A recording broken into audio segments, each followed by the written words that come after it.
Alright, what's up guys? This is Ryan from Elevate Security. Now, in today's video, I wanted to touch on a topic that gets a lot of concern in the community amongst people that are going for OSCP. I know this is something that a lot of people really panic about, and from my experience, it's really unwarranted. You shouldn't worry about this too much. It's really not as scary as you think it is. It just looks crazy when you have all this stuff on the screen, and it looks like you're really in the weeds hacking and stuff. But really, in my experience, I found it to be pretty simple, especially when it comes to OSCP for this, and that is buffer overflows. You know, a lot of people really concerned about the difficulty of buffer overflow exploitation.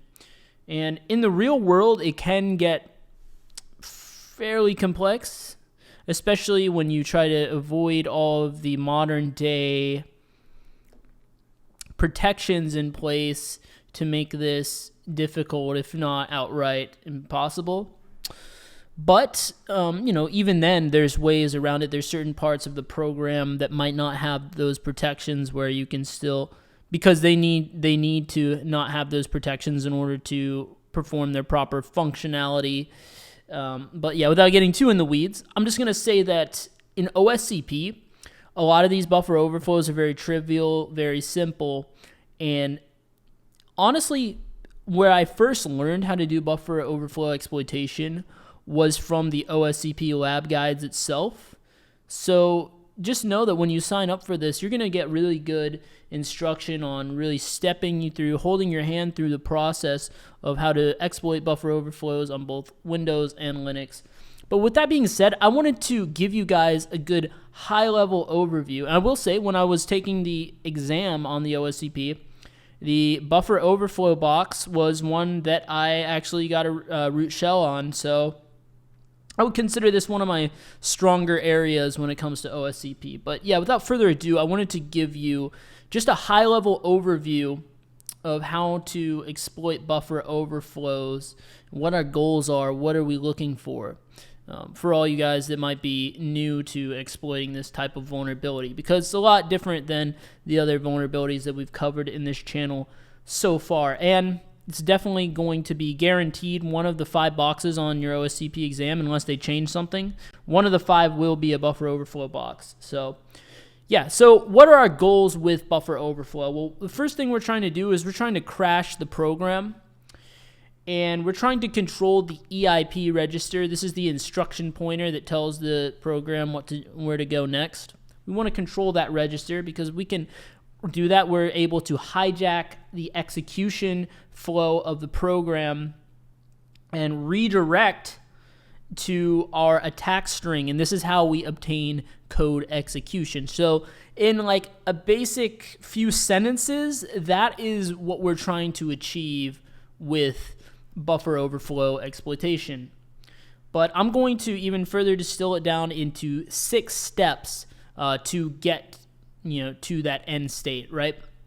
Because really, now in future videos, I'm going to be more hands-on with showing you guys how to exploit the vulnerability, and we're going to look at specifically Windows buffer overflow and a Linux buffer overflow, because the semantics of how you do it, the technicalities of what commands you run on these different debuggers, it's going to differ depending on what you're using. But I wanted to give you a nice holistic view of this, sort of architecture agnostic view. So I'm going to tell you the 6 steps to exploiting these buffer overflows. I'm going to even type it on the screen for you, so that, let me make this a little bit bigger, so that it's really easy for you guys to visualize. I'm more of a visual person in how I learn, so maybe you guys are as well, and this will help. So yeah, so 6 steps, right? The first step is we're going to fuzz the application, okay? And by that I mean we're going to send it a bunch of data, and we're simply going to observe its behavior when we do this. And we're going to ask the question, does it crash? And if so, if it does crash, then the second step from here is to use a couple scripts. There's one called pattern create. These are Ruby scripts. And there's a pattern offset. And these are tools that we're going to use in order to generate a unique string. And this is going to allow, this is going to allow us to determine where the program's crashing when we do pattern offset.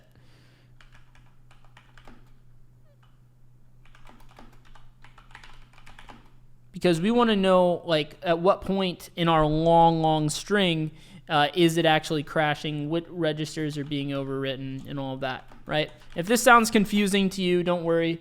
Be sure to subscribe, like the video, and stick around for future content where I'll be going super hands-on, and you'll see in a practical sense how this all fits together, how it plays out. So then our third step from there was we're going to find out what is being written to the instruction pointer EIP. Find out what is being written into the EIP register, because this is what determines the control flow. So we want to overwrite that with the memory address to our shellcode ultimately, right? Or, getting it to jump to our shellcode. But let me not get ahead of myself. We want to find out, what data is being overwritten there. And then the fourth step would be that we want to go ahead and generate our shellcode for the exploit, for our actual shell, right? Man, I cannot type. And, use a tool like MSF Venom for that, typically.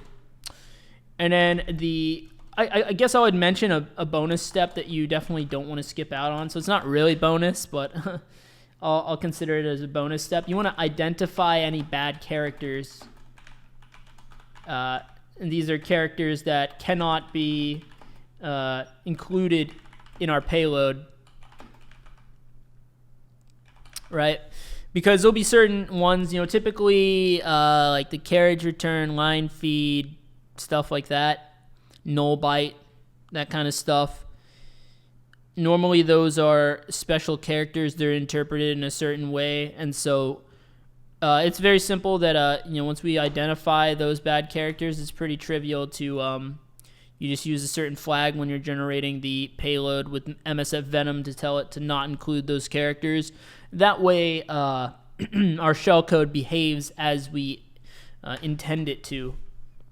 If you skip that step, you might have some headache and heartache in the future. But without further ado, going to the fifth step, we're going to identify, in a typical scenario, we identify jump ESP, the stack pointer, the top of the stack, anywhere in the program, because ESP is where we're going to have our shellcode be normally. So we want to identify that anywhere in the program that is usable in the exploit. So what do I mean by usable in the exploit? We want to identify an occurrence of jump ESP in the program where there's no DEP or ASLR. Now, what does that mean, right? So DEP is a data execution prevention. So essentially it's like kind of read only, if you will. You can't execute that. So that's no good for us. We want to make sure it's executable. And we want to make sure there's no ASLR, which is address, what is it? Basically, address layout randomization, I believe, something like that.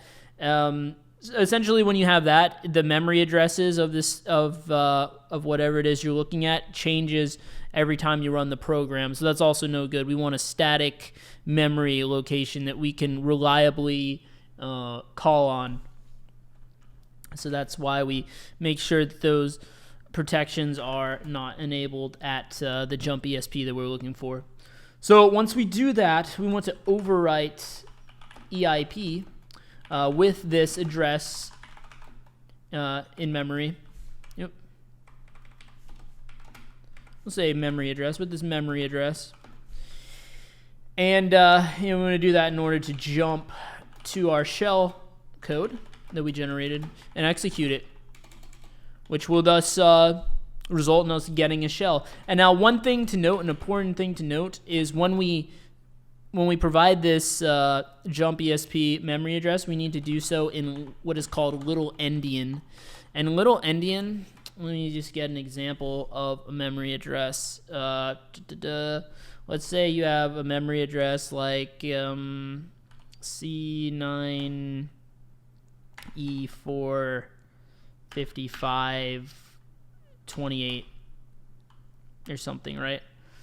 So little endian, in little endian, the way you would write this is you can't just write for the memory address. You can't write it this way. This is how most people would think that you would provide it. 2 bytes at a time, or bits at a time, or whatever. Right? They would think that, oh, you write it like this. But in fact, this would not result in the memory address that we're intending on, which is this one here. Little endian means you start with these last 2, and then you do this 2, and then you do this 2, and then you do this 2, right? So little endian, writing this in little endian would be this top memory address here. The way you'd actually write it is this way.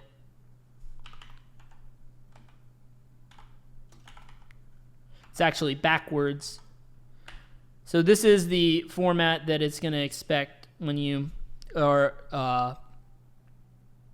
overriding EIP with a memory address. So yeah, it's just the opposite, basically, in chunks of 2s, as you see here. So yeah, that's just one thing to keep in mind. You're going to have to always, when you're doing these buffer overflows and you're overriding registers, you need to, the memory addresses that you want to overwrite into there, they need to be in the reverse order, like so. So that's just one little caveat I wanted to bring up, just so to save you guys some headache in the future. But yeah, I hope this was of value to you, this brief little overview here of buffer overflow exploitation. Like I said, be sure to subscribe, hit the like button, and look forward to future content where I really dive into this in a lot more in-depth technical manner. And yeah, I will see you guys in the next video.